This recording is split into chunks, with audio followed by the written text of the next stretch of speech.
Hii ni kuzoea watu. Hii ni kuzoea watu kabisa. Wewe nizoea hivi. Pesa yangu huwezi kula, alafu ukae tu hapo ukae. Baki wewe. Baba kwa. Mtoto nauliza baba yako hapo wapi? Nimekuja pesa yangu. Ngozi ukanijibu.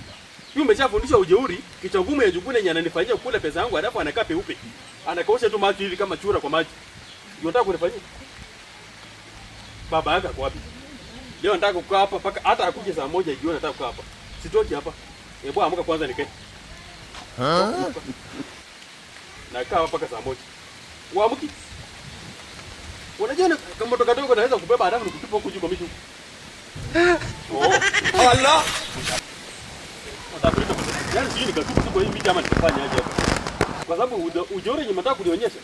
Yaani wewe wewe tena bado? Ni hapa tu. Mimi na mwezi kunifaona uchawi. Mimi ndio najua. Baba yangu kwanza alikuwa mtu mwenye akiita mvua hivi inakuja. Sasa usinichezee. Nataka kujorosha. Nataka kupea lesson leo. Hamtanifanyia, hamtaniletea hizo zako.